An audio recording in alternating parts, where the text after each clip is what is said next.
This is now our final session. I have a few things that I want to share with you about kind of now what? How do I practice these ideas in my everyday life? But there's been a lot today of me talking at you, and that's not too much fun for too long. So right now it's 3:25. We want to be out of here and done by 4:30. So we have a little bit of time. What I want to do is, at this point, before I give you my song and dance, I'd like to hear from you. So this is our opportunity. Does anyone perhaps want to talk or share about what they heard today? Something new, something that struck them? There's 4 sessions happening. You only were able to attend 2, so not everyone was at the same session. So perhaps any wisdom you learned that you want to share with the rest of the group that perhaps was not at the same session that you were at. So at this point, I'll open the floor up to general comments. Anyone want to share something they learned that was particularly impactful? We are local and global all the time, and we live in that. And today was a really neat way of being reminded of that. 2 very distinct stories yet interrelated. Our relationship with our First Nation brothers and sisters, as well as our responsibility to the global issues that are impacting people all over the world. And our lives, there's an intersection. So that was kind of cool, just to hear that again. Critical, relational, structural, how we live together day to day. It's all kind of intertwined. So it was good to hear. Thank you, Lance. Well said.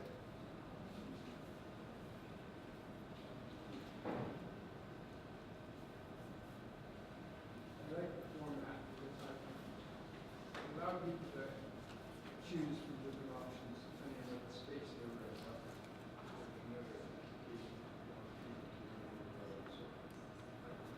Choice workshops, production of the results. Whether they're not fun, which presentations to ask. Thank you, Bob.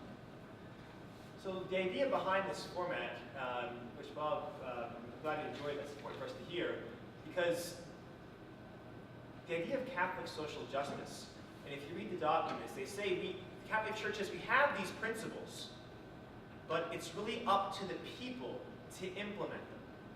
And this is the principle I did not discuss very much. I was chatting with one people in one of the breaks about what's called subsidiarity. And the principle of subsidiarity is that people at the local level are the ones that make it happen. So social justice should not so much be top down, it should really be from the bottom up. And the idea here is these are the principles that come forward from Catholic moral tradition.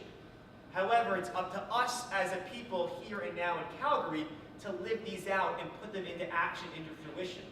So I can't tell you how to do justice, but rather it's through these small group, these conversations. We're lucky enough to have 4 innovative voices, all doing unique and different things that are all part of different ways of living out justice. So to hopefully have some time to sit and have these longer, intentional conversations. The 2 I was at were tremendously thought-provoking. I'm still digesting them. They're really inspirational. So I'm glad that it's worked out that way. Thank you, Bob. Yes, please. I love how you incorporated in your principles of Catholic social teaching, how you incorporated the last one of Pope Francis on the environment. That is so key and so necessary at this point. I just wish there was more on it done and spoke about through parishes. Most people have no idea that this is out there. And yet it's the ground for teachers to even teach now in the schools, any kind of social awareness. If you're grounded in your own tradition of Catholic social teaching, people can't come back on you and say, you can't say this in the classroom. You can say, hey, learn your own tradition. And then, so it's so important in the educational system and then even through parishes. And particularly, thank you for bringing that last principle of caring for the environment. Thank you. A couple of thoughts to add on that. First of all is, does anyone here know who Governor Al Smith was? All right, one of us. Al Smith was an important figure because in 1928, he ran for President of the United States. He was the first Catholic candidate in the United States to run. And when he ran, he faced so much oppositional, institutional bigotry against Catholics, he was basically dead in the water and had no chance to win. And then basically no Catholic candidate ever was put forward by a major party until 1960 with John F. Kennedy. And then John F. Kennedy went so far to bend over backwards to avoid being Catholic, the argument is, was he actually a Catholic president? But anyways, the point for Al Smith is, during the campaign trail, someone asked one of the news reporters and said, you know, a Catholic for president, basically, where are your allegiances? You know, are you now bound as a Catholic to implement these encyclicals? And Al Smith's response was, very famously, what the hell is an encyclical? So, the point being is that oftentimes we have these amazing documents, the so-called best-kept secret, that many of them become dead letters. Beautiful documents that no one actually reads or talks about. So when I was trying to find a dissertation topic for my doctoral research, my advisor, Dr. Mark McGowan, who's one of basically the dean of the history of the Catholic Church in Canada, just a prolific author and teacher. The point that he always made was that he said, you know, what's the view from the pew? In other words, we have all these ideas being given forth by popes and bishops, but how much that actually trickles down into the everyday lived experience of Catholics that are coming to Mass? And that's really the challenge of Catholic social teaching, is it's all there. And I tried to go to great lengths to show you this is not tangential to the tradition, it's key to it, back from Scripture and the patristic period, and believe me, I cut out a whole lot of stuff I couldn't put in here because the time I had to cut out. But this is a key part of our tradition. It's not an add-on or a footnote. This is to be someone who proclaims the gospel. This is part of the good news. So the question is, how do we do it? What is, though, the last point I'll make is, especially around Laudato Si, there has been a tremendous mobilization of Catholic resources to help teachers put these into practice. I know Monica and I were talking about, there's something called, it's the Global Catholic Climate Movement, I believe. And they have an amazing amount of resources designed to use in the classroom. So there are resources out there. It's just a question of oftentimes, don't let these become dead resources. Use them. A lot of them have, I'll show you these in a few moments, amazing web resources, video clips, very short, pithy things that are very profoundly well done. So the resources are out there. So use them. Yeah. So just to point to that, I get a lot of the webinar links from the Global Catholic Climate Movement, and the first year anniversary of Laudato Si happened on June 18th. There were a lot of events that had happened around it. So there's a rich number of resources, just like maybe 15-minute webinars on each of the chapters. If you've not read the Laudato Si, this is a great way for an introduction into it, and hopefully that'll inspire you to read more. But there are some wonderful resources, and we will send out the links to that if you're interested, and then you can start going and watching it for yourself. So, yeah. So if you haven't signed up, there's a sign-up sheet in the back with an email. Yeah, if you're email. So if you want any of these resources, make sure your email is listed on the list, and we'll send that out to you. And something else to mention about Laudato Si in particular is there's a very, very extremely well done video in terms of the theology behind it and the production value. It's on YouTube, and it's called A Canadian Response to Laudato Si. Has anyone seen this yet? It's about a half-hour video clip. Bringing in scientists like David Suzuki, they're talking to Catholic theologians and different people who are involved in the environmental protection movement. So there's a lot of fantastic resources. So maybe Andre Lou will put together a sort of package of things that are mentioned. But yeah, there's increasingly higher quality stuff out there.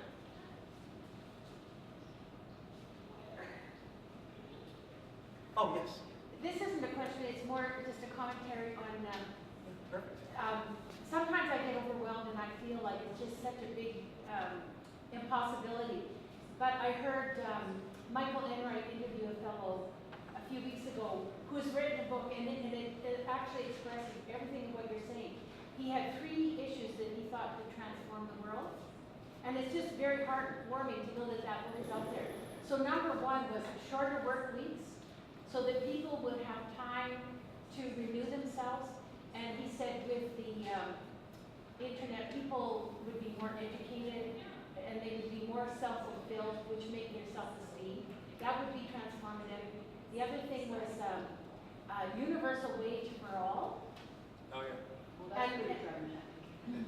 No, he said they've done some experiments on it, and actually it is shown to decrease the stigma of welfare, and people, it's you rise or you don't rise. And then the third one, no borders. So he said, like, if I'm in an area where the climate has changed, not out of my fault, and then everything is dried up, I have the right to move somewhere else. I should not have to get into another country. So he was saying these three things, which I think are exactly the respective dignity of the person and justice. Yeah, I mean, one of the where it's a real pressing issue, this idea of borders, is the United States. But the United States Conference of Catholic Bishops has been very strongly outspoken, saying that freedom of access and borders should not keep people out. And not to get overly political, but if you remember when the Pope was asked about Donald Trump's comments about building a wall, he said Christians should be building bridges, not walls. Yeah. Just as you're talking about shorter work weeks, when I was a graduate student, just starting out, and we had our orientation, one of the speakers we had was a Hebrew Bible scholar, and he said one of the best pieces of advice he ever got in life came from his dissertation director. He passed it on to us, and I passed it on to you. And it may sound corny, but it's been, for our family, profoundly helpful. Simply this, the third commandment. He says, keep the Sabbath. Keep the Sabbath. And it's challenging, so with the exception of today, because I'm here today with you guys, but in our family we keep Saturday as the Sabbath, so the Jewish tradition of the Sabbath, where my wife, who's a lawyer, does no work, I do no work, so sorry Lauren for the mark he's not done on timely manners, I'm being my Sabbath time. But the idea here is that you take a time, for us we call it our family day, and it's just, okay kids, where are you going to hike today? Let's go somewhere special. And our kids rotate what we do. So sometimes it's going for a family swim at the YMCA. Sometimes it's going for a hike. But it's just a chance to decompress and step back. And even though it makes for a crazy Sunday, and usually working Friday nights, but having a full Saturday off of 24 hours of no work, we found profoundly rejuvenating and beneficial for our families too.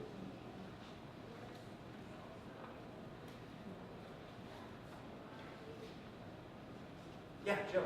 Just a little bit of background from British Columbia. The social encyclicals, actually, my father talked a lot about it, and talked a little bit about Dr. Mike.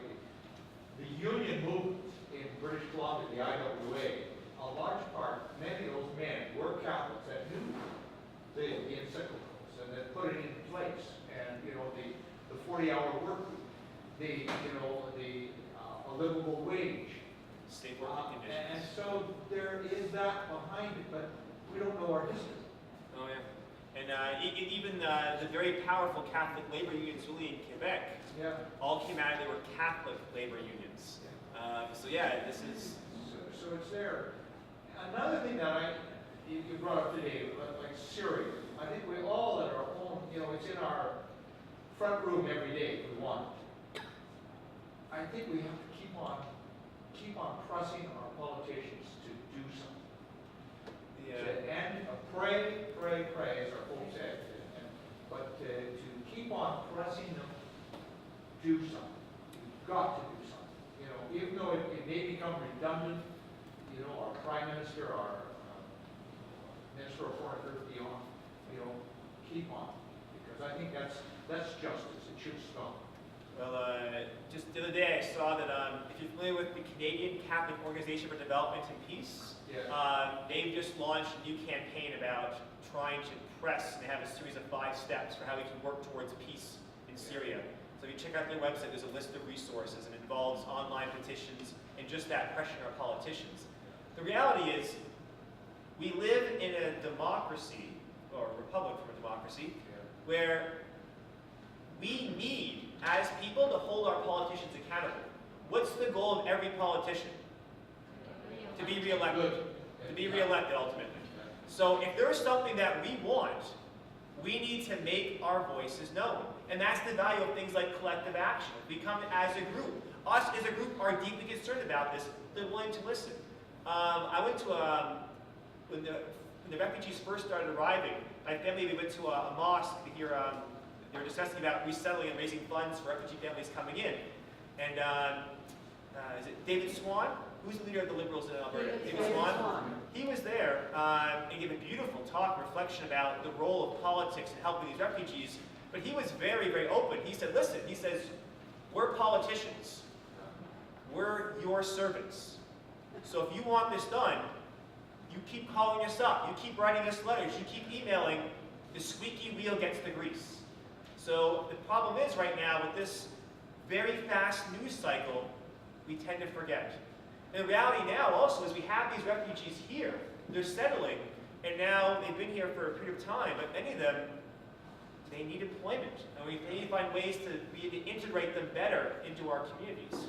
So, but no, I mean, these are things that I think it's a good reminder that we need to keep the pressure on for issues we believe are important. And there are many. If I may just add, you can't depend on corporate media to bring those issues or, inform people about those.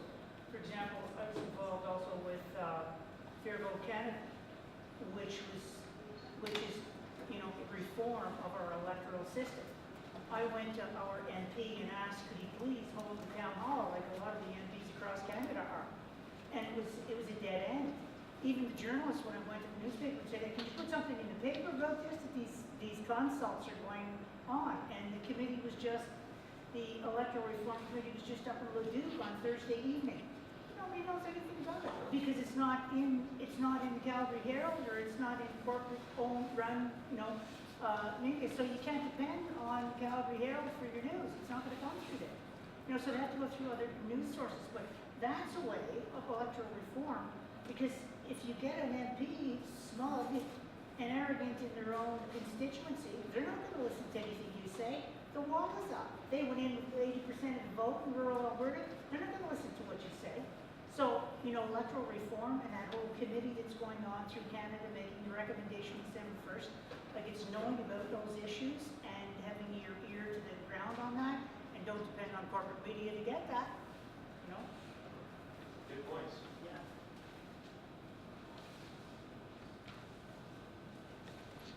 Anyone else anything they wanted to share or add? Questions, comments, observations?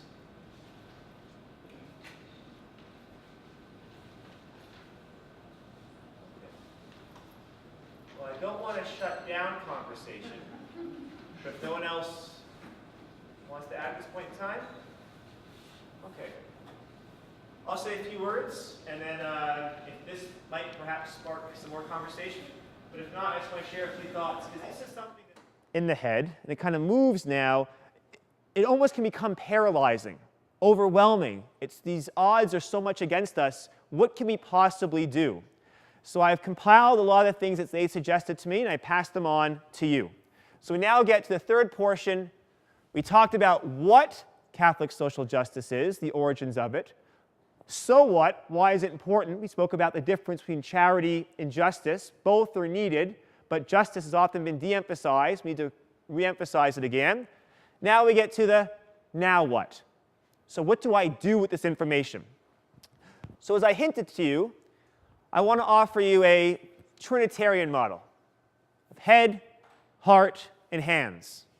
So very simply, head, heart, and hands, and where they all meet, this is what Catholic social justice is all about. So let's first begin with the head.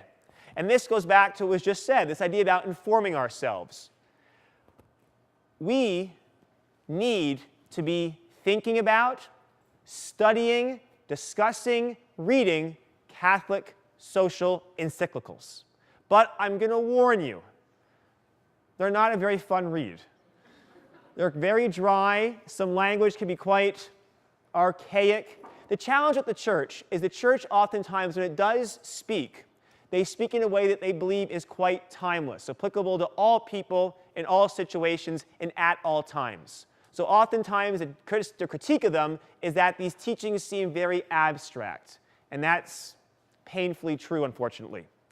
So, if one does want to study Catholic social teaching, there are a tremendous amount of good resources that make them more accessible. And if anyone wants those, I'm happy to share those via email. But there are some tremendously good resources that help break it down. But I would recommend and suggest that if ever a parish wanted to form a study group to be looking at these things, this forms the bedrock and foundation and provides for us the spiritual and scriptural references and resources that make this a fundamental part of our tradition. So this part goes down to our own spiritual formation. We need to be ourselves formed in Catholic teaching. For me personally, I derive a tremendous amount of inspiration from the lived example of Catholic social activists. And there are many. So oftentimes we can think of people like Oscar Romero, people like Mother Teresa, John Paul II. There are these tremendously important figures who have done amazing things. Men, women, clergy, lay people, single people, families, and couples. So the onus is on us to learn about these people. One quick example. Raise your hand if you've ever heard of Dorothy Day. Dorothy Day. No, Catherine. I'm asking you about Dorothy Day first. Okay? Who here has heard of Catherine de Hewitt Doherty? Oh, impressive. All right. Dorothy Day is a very well-known figure. But Catherine de Hewitt Doherty, this is basically a companion, a colleague, but a Canadian version of Dorothy Day's Catholic worker movement. So we have all these amazing Canadians that have done amazing things. Catherine de Hewitt Doherty, in case you don't know, a reminder if you did know already, from 1932 through 1936, she lived in downtown Toronto and founded the Friendship House movement. The Friendship House movement was all about living among the poor.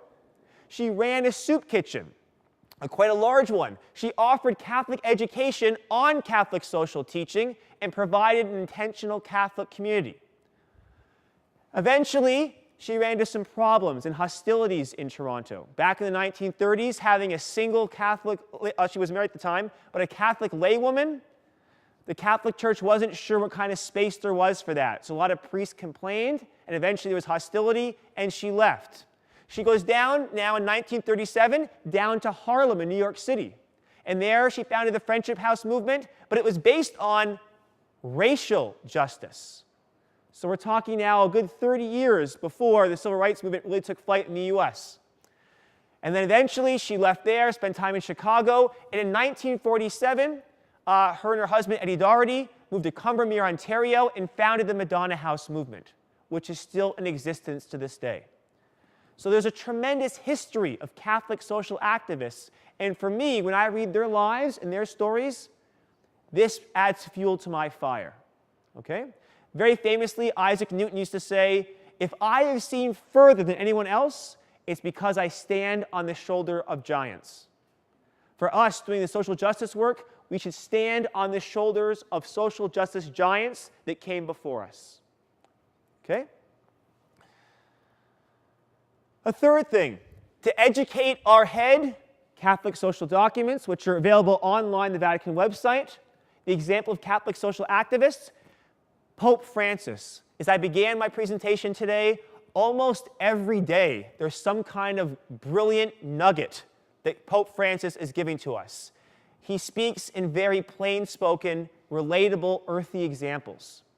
What I find helpful to me, and I was going to show you, but my internet's not connected for some reason, if you go onto YouTube, every month there are the monthly prayer intentions of Pope Francis. Has anyone seen these before at all? One. All right, let's make that number bigger. So Pope Francis, every month, has a monthly prayer intention. And they're about 90-second videos that are very high production value. And it's a way of learning about an issue that the Pope is involved in and interested in, and asks us to join him in prayer about.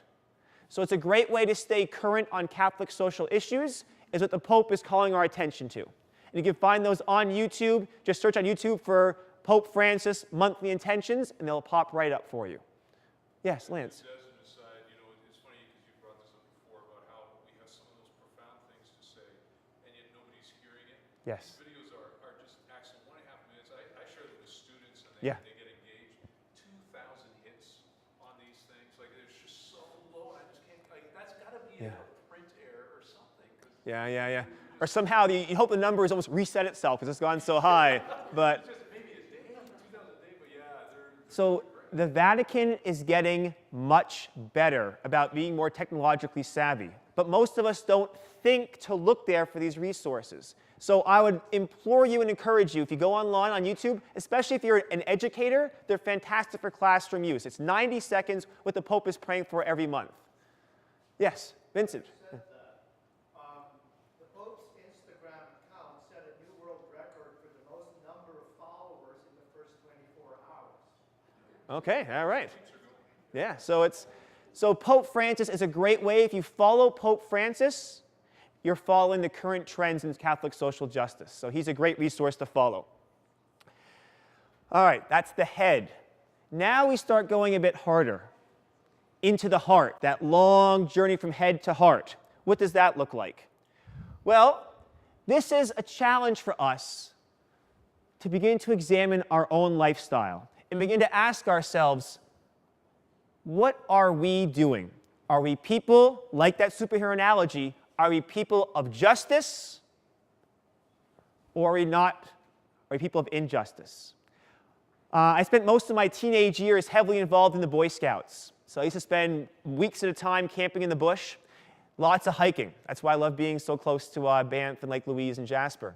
But in the Boy Scouts, I remember once I used to work at a Boy Scout camp, and the ranger would tell us, if you really like a trail, the best possible way to care for it is to use it. Use the trail. And for us, we have to ask ourselves, in our lives, our patterns, what we choose to buy or not choose to buy, our spending habits, our preferences, what we choose to consume, this is extremely important. Some of you here have met my wife. My wife is a social justice dynamo. What she does is every time you buy something, on the back of the package is a small comment, telephone number. Who calls that number? My wife does. And she asks, how was this produced? Where does it come from? What kind of farm does this come from? It says made in Canada. Where in Canada? So hold these companies accountable. I know when I go to the grocery store, and oftentimes do I buy toilet paper or toilet paper from recycled paper? It might be a bit more expensive, but in one small way, that's the way my spending habits are going towards my justice convictions. All right? So just recently I saw the Jesuits in the United States put out this idea of we have an examination of conscience, Ignatius Loyola's famous examen prayer. They've released now an examination of our ecological conscience. So you can ask yourself questions about, am I someone who's helping to care and preserve this creation or not? So we need to look at our own spending habits, how we spend our time and resources. I mentioned I used to work at a Franciscan retreat center, and the priest there was a dynamic speaker. And one of the great quotes he gave us, and I told this to a friend of mine one night at a bar, and he said it ruined his night, because afterwards he couldn't sleep afterwards. He said it was haunting, and it's meant to be haunting. Simply, it's like this. Let's say, for example, all of a sudden, as I'm speaking, police rush through the door. They then arrest all of us and put us all in solitary confinement. Then we're brought individually before a jury of our peers. And the accusation is, this person, you, are accused of being a Christian.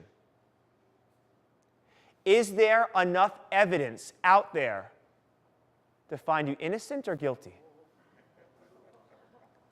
Could people look at your life and determine, yes, this person has led a Christian life, or have they not? Haunting, huh? When I was a younger man, I was discerning with the Capuchin Franciscans, and I was always drawn to the image of St. Francis and the famous saying that's attached to him. We don't believe he actually said it, but it captures his ethos very strongly. Preach the gospel in everything that you do, and if necessary, use words. Right? People should know that I believe in justice, not because I have a very trendy, attractive t-shirt. People should know I'm a Christian not because I wear, a cross around my neck, which is hitting my microphone, but they should know that based on how I treat my colleagues, treat my family, treat my children, treat my friends, how I spend my time and energy. That should be a symbol of, yes, this person's a Christian. And I'm intrigued by that. Pope Francis talks about in Evangelii Gaudium, the joy of the gospel. It's the idea, he says, we will attract converts to Christianity not by, and these are his words, being sour-faced, but rather we should make Christianity attractive by the joy with which we do things. That's what attracts people. All right? So, we should be examining our conscience. And I have a handout, which if you want, I can email to you, that runs the examination of our social justice conscience. Also, our interaction with the community. Pope Francis is very, very explicit about this, and he says it better than I can. Pope Francis says, quote, "Tell me, when you give alms, do you look into the eyes of the man or woman to whom you're giving alms? And when you give alms, do you touch the hand of the one to whom you give alms, or do you simply toss the coin?" It's easy to go online and make a donation. But Pope Francis warns us about isolation. Remember point number 2? Community, participation. Pope Francis says we have to go out there, roll up our sleeves, go out to the margins, interact with people. Once again, the Franciscan priest I used to work with, he shares a story of a conversion experience as a young novice working in an area of Bushwick, Brooklyn, a very tough neighborhood. And the Franciscans have a soup kitchen there. And basically, as a young novice, he would serve this soup, and then once it was time the soup was all served, the staff would come out and they would eat the soup with the people. But every week, this is the priest at the time a novice, at the time he was Brother Bob, not Father Bob yet, and Brother Bob would say all kinds of excuses. I have to go back to the friary, I can't stay. I'll eat back at home. There's a meeting I have to go to, I have class. And he always would avoid eating with the people. So one day, he was making another excuse, and the director of the soup kitchen says, you have some nerve. Serving food for others that you're too good to eat. And it was a challenge for him to really make sure he was not just serving soup, but taking time to get to know the people that he was serving. I was talking at one of the breaks with one of the people asking about how do you handle panhandlers. I read an article about a week ago by a group of, it's a Catholic ministry working, I think it was in San Francisco, but one of the urban centers in the United States, and they were talking about this idea of when you're working with people who are poor, and I've tried this now with my family the last couple of days, is if you see someone, outside of Walmart panhandling or whatnot, rather than just kind of giving them money, come up to them and ask them their name. Tell them your name, and engage them in a conversation as human beings. Because most of the time, people are going out of their way to avoid them. Crossing the street, looking down, pulling up their cell phone all of a sudden, trying to avoid that awkward eye contact. But they were saying basically, embrace the awkward. Engage these people. Look them in the eye and begin to talk to them and build relationship with them. And then perhaps the next time you're there, you see them again, and you know them by name, and you start building up that connection to them. All right? So the way we interact with our community, that comes from the heart. Okay? So that's head, heart. Now we get to hands. What can we tangibly do as a community? Well, number one is direct service. As I said, charity is a key part of justice. You can't have one without the other. So, we should volunteer our time. Give of money or goods. Go to food banks. Get involved at clothing centers for the poor. Volunteer at shelters for the homeless and those who suffer from abuse. Go to hospitals and healthcare centers. We know about the massive isolation that they suffer from. Be involved in educational and vocational centers for immigrants. Work with refugee centers. Volunteer with overseas refugee agencies. In other words, get involved. A lot of times, my wife and I, once we finally finish, the kids are finally asleep, we look at the house and it's like, my God, a bomb went off. Our house is like a certifiable biohazard. And it's almost, where do you even start? And my wife's expression always is, start anywhere. Just start. And that's true for us too. Begin by simply, sometimes we get so paralyzed, we're not sure where to do anything, how to even begin. And sometimes that paralyzing prevents us from doing anything. So simply start, get involved. And as I said initially, and Pope Francis is clear about, when you work with the poor, we think we're going to actually help them. But you realize the more you do it, they become our greatest teachers. We learn from them. I've learned so much from my interaction with those that are living on the margins. I learned much more about generosity working with those people than I do in my privileged white upper middle class background. So we go thinking we're trying to help them. We become much more formed and changed by the process. So don't be afraid, as Pope Francis says, to roll up your sleeves and get dirty. Visit the economically poor, the elderly, the shut-ins, the prisoners. We know about people on the margins for financial reasons. There's a huge amount of people that suffer from social isolation. Very famously, Mother Teresa first came to the United States, and they asked her, she was speaking in Boston at Harvard, and they asked her about, they said, Mother Teresa, you spend time in the slums of Calcutta. You're pulling lepers out of the gutters. Now, what do you think of our country? And she says, I've never seen a place so poor in all my life. They're like, excuse me? She says, no, it's not a material poverty. It's the poverty of us as individuals, walking past each other, ignoring each other, being on the C train and looking up and looking down but not making eye contact. It's the idea of us being in a world without engaging the other.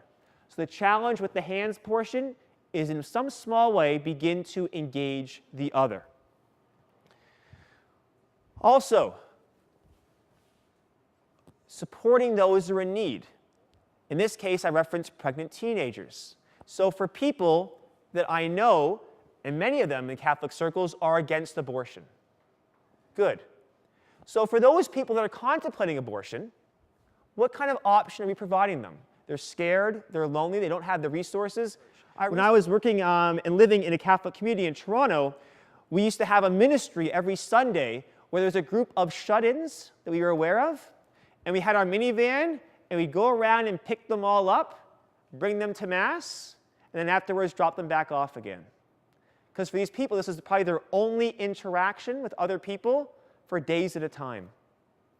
So if we know about people, let's begin now to take action to help reconnect them to the community. We know about already the tremendous work of sponsoring immigrant families. And it's not just the initial costs, but integrating them into our lives, welcoming them into our homes, working to house the homeless. I am horrifically untalented at things like carpentry. My skills are all in the head, not so much with the hands. However, I did have a chance to go down on a missions trip, and I was in Appalachia, which is one of the poorest regions in the United States, helping to build homes.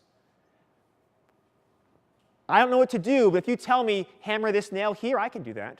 But being involved in a very complex, a very simple way of volunteering your time, being put to use for the benefit of others. These are powerful experiences that are ways in which we're acting on our convictions. Okay? I found this Catholic meme online. It's a bit snarky, but it does kind of work. So, if we read Matthew chapter 25, verses 31 through 46, and it talks about, come, you that are blessed by my Father, inherit the kingdom prepared for you from the foundations of the world. For I was hungry, you gave me food. I was thirsty, you gave me something to drink. I was a stranger, and you welcomed me. I was naked, and you gave me clothing. I was sick, and you took care of me. I was in prison, and you visited me.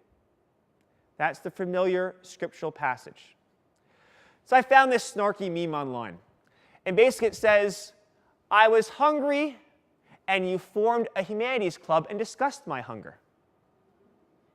Okay? So this is all about sometimes we think we're helping, but we're not going far enough. I was in prison, and you crept off quietly to your chapel and prayed for my release. We need to go a step beyond that. I was naked, and in your mind, you debated the morality of my appearance. I was sick, and you knelt and thanked God for your health. I was homeless, and you preached to me of the spiritual shelter of the love of God. I was lonely, and you left me alone to go and pray for me. You seem so holy, so close to God, but I'm still very hungry, lonely, and cold. So the idea here is oftentimes we need to move past discussing, talking about, and forming action groups and task forces, and we pray about it. The point here is we now have to go and actually do it to make these things happen. Jesus says don't talk about these things. He talks about doing it, concrete, tangible actions. So, hands. I've mentioned the charity aspect. Now let's talk about the justice aspect. We need to work towards social and structural changes. How does that happen? Well, first of all, get informed. Ignorance is no longer an excuse in today's society. We need to become informed about issues, and that's the good work of people like Kairos. They're informing us. We think critically about issues. Once we're aware of the problem, if any of you are familiar with the group Alcoholics Anonymous, AA has a very famous 12-step program. What's the first step? Anyone know?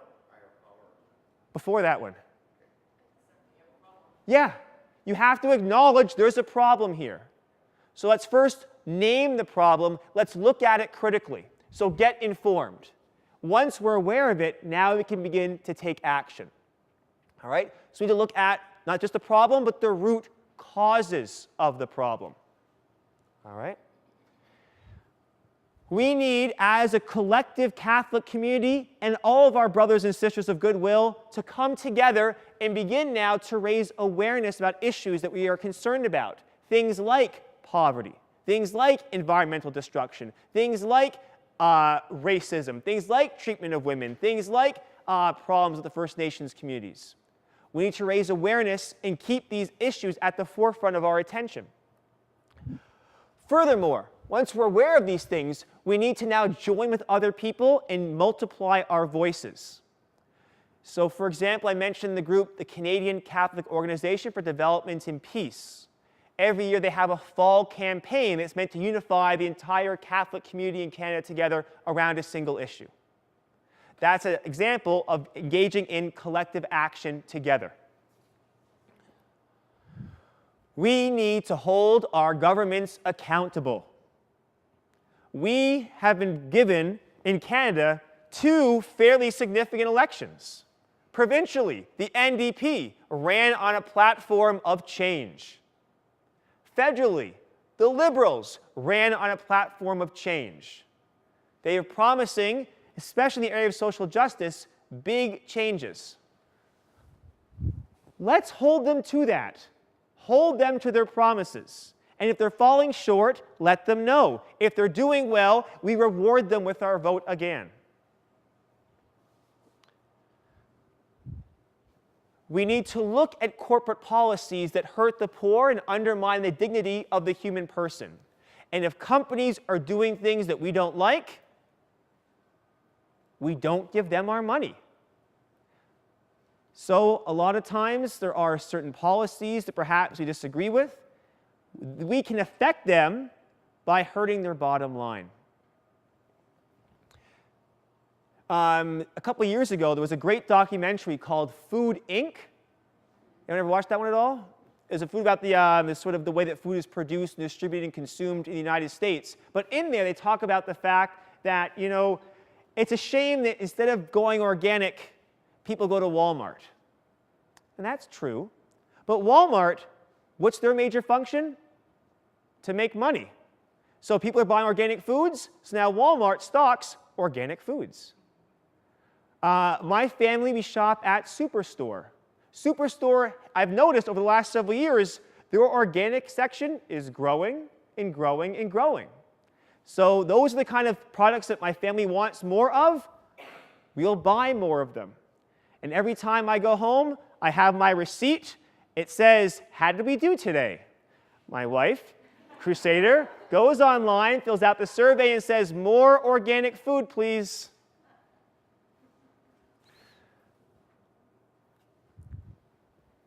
This idea about issues that concern us not getting attention. Well, newspapers, if they don't cover it, they all have op-ed columns. We have a chance to make our issues made public and our opinions known. My wife's uncle, who lives in Calgary, every week for the last 30 years has written a letter to the Calgary Sun. About half the time it gets published. But this is his way of making his opinions known.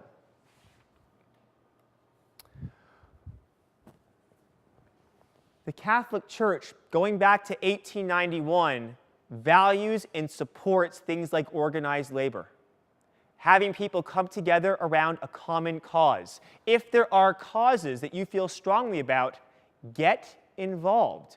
Be present. If our leaders are falling short of their obligations politically, socially, or morally, we can hold them to account publicly. So don't be afraid to get involved and make your opinions known. Support political candidates willing to change economic and social priorities. During the last federal election, in my riding, there were 5 candidates running to become my MP. I had the chance to personally meet 4 of the 5. And I had a chance to ask them very pointed questions about their policies. Growing up in the United States, the system is huge. When I came to Canada as a graduate student and I began voting in the elections here, I went to the Elections Canada website, and if you look at the elections in each riding, the margin of victory sometimes is a couple dozen votes. It's alarmingly close. So if there's a candidate that you like, vote for that person. If there's a candidate you don't like, don't vote for them. But the margin of error is so small that even us in this room can actually make a very big difference politically. A quick funny story. So my son, who is the one who can't hold a cup very well, so we were meeting with, we went to go, there's a community barbecue held by the NDP party. And so as we were arriving as a family, the candidate was arriving, and I recognized her face from her campaign posters. So I introduced myself and said, I know it's a busy day for you. I have a couple of very important questions I want to ask you. So I began asking her questions, like, for example, you're proposing a universal child care policy. Great. How are you going to pay for that? So I'm asking these questions, and my son, at the time, who's 6, walks up. Now, in my family, the CBC is just always on. It's in the background. It's in the car. So my son, who's 6, walks up to this candidate and says, hi, so what are you going to do about ISIS? And she was like, that's the toughest question I've been asked all campaign.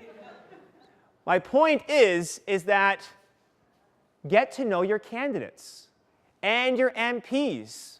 Visit them, call them, write them letters, hold them accountable. All right? So, last thing I want to mention to you, because I've been talking too much today. Catholic social teaching provides a methodology of how one begins to implement these practices. This is the last thing I want to leave you with. The methodology is very simple. It comes out of the Catholic Action Movement of the 1930s. It was kind of gained popularity again back with liberation theology back in the 1970s. It's been used by labor activists, social organizers. It's no big secret.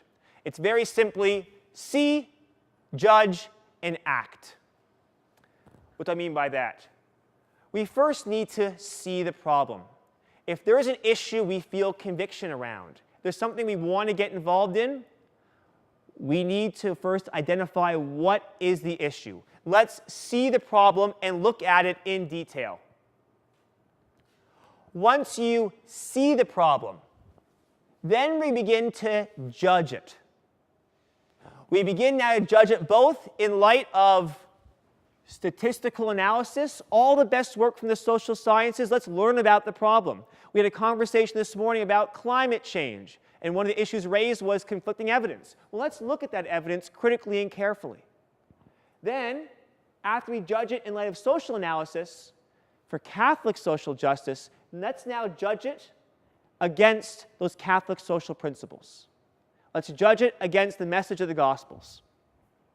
So once you've seen the problem and you've judged the problem, the final step is to move towards a plan for action. Think about ways now, once we see what the problem is, we judge it, now we need some kind of action plan to move forward. Most of us can see a problem and we stop there because it's overwhelming. Maybe we move past that to judge it, but it still seems quite large. But if we can break past that and get to action, that becomes very, very empowering. So to embarrass one of us, Monica here organized an event about a year ago around climate change. And I brought my family to it, and she had us make necklaces that we then mailed off to political leaders attending was the Paris climate conference. It was tremendously empowering for us. My daughter still talks about making these necklaces. So if we can begin now to move towards action, then we begin to reflect upon our action. How effective was it? And the cycle repeats itself over again. So we're never fully finished. So what I want to do, I'm just going to skip ahead here because I'm tired of talking, you're tired of listening to me talk. So finally, my concluding thoughts. Simply, when Mother Teresa was first approached, and they said, Mother Teresa, you're doing such amazing work. How can we possibly ever follow you? We can't. And she says, you don't have to. She famously said, find your own Calcutta.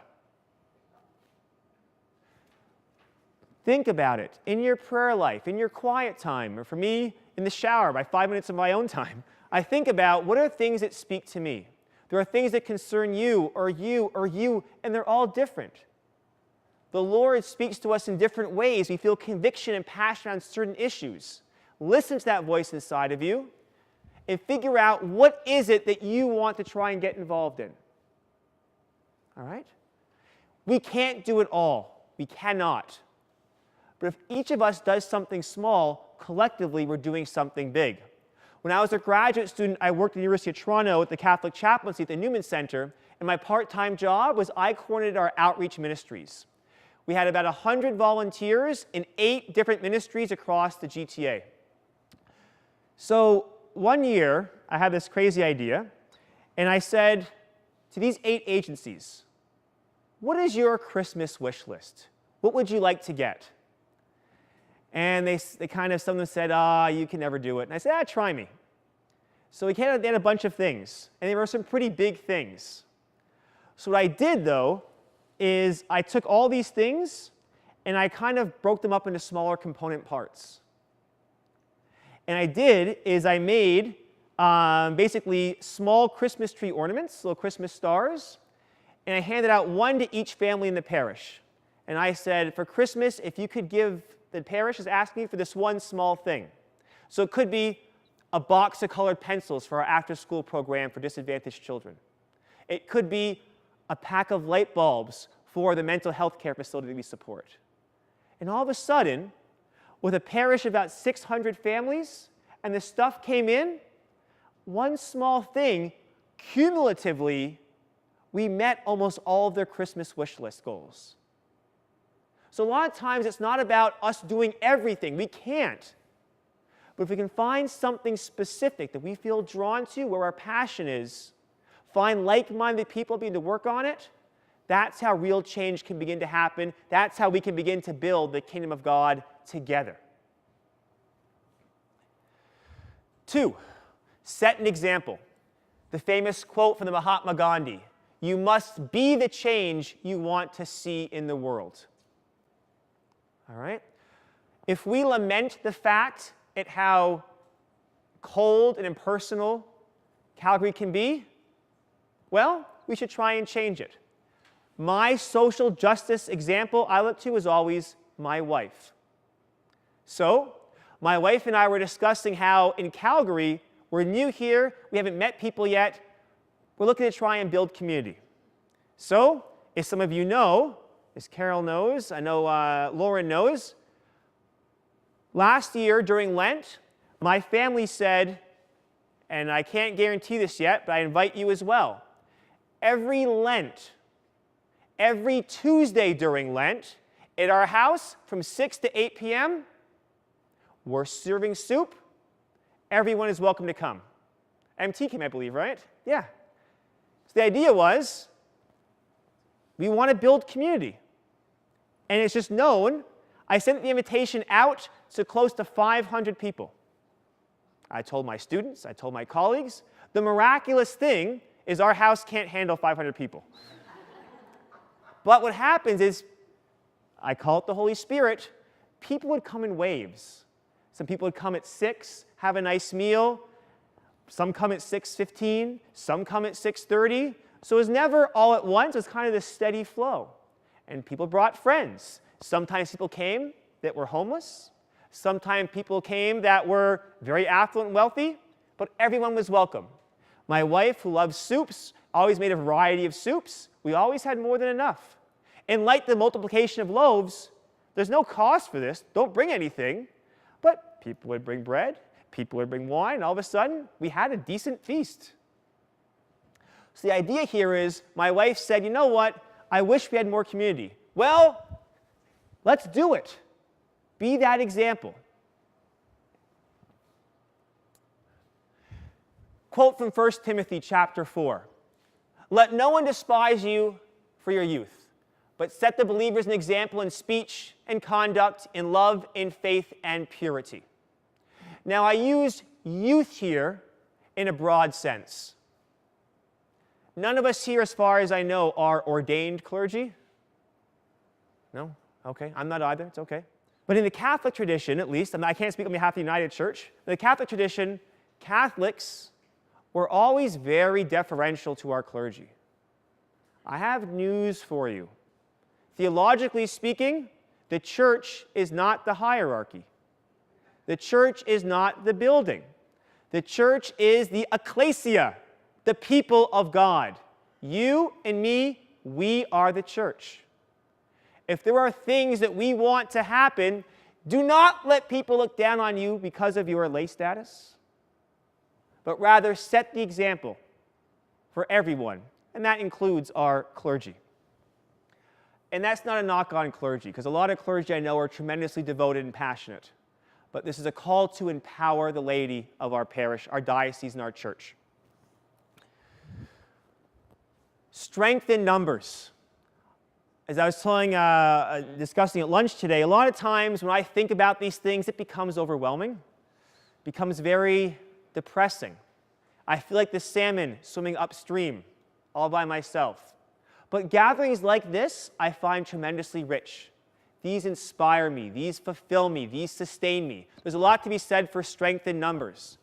So one small example, here in Calgary, we have a diocesan group of the Canadian Catholic Organization for Development and Peace, people that are concerned passionately about justice, who are organizing events to think, to discuss, to pray about justice.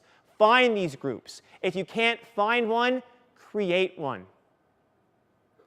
Whenever 2 or 3 are gathered in my name, I am present. Okay? But eventually, I find that, like magnets, we find each other. We begin to build a palpable energy together.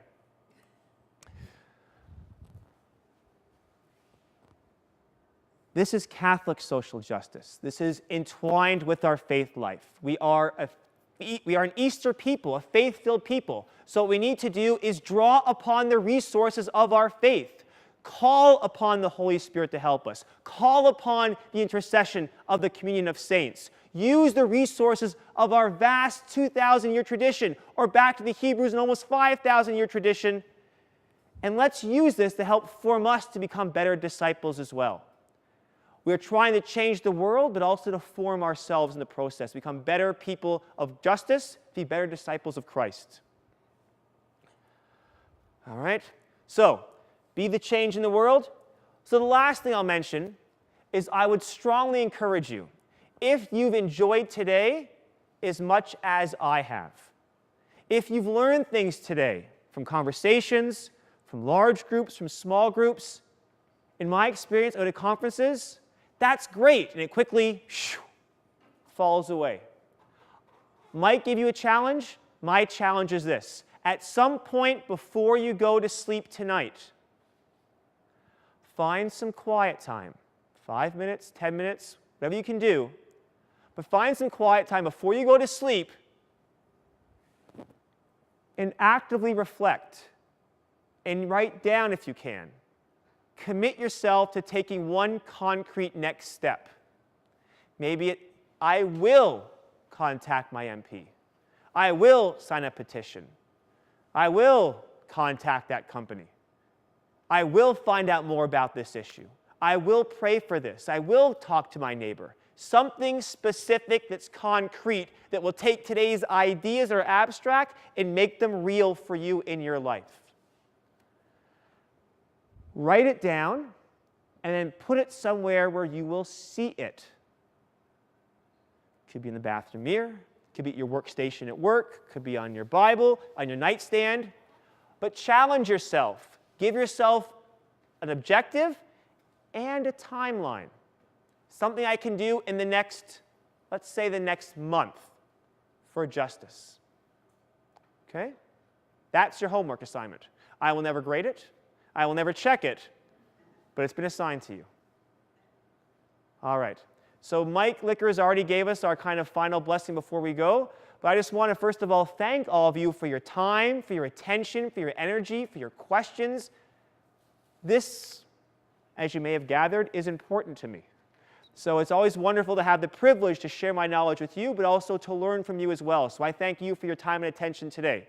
If you want to try and get involved, if you do want to take issues, if you do want to meet and find people, we have a sign-up sheet in the back. Give us your information.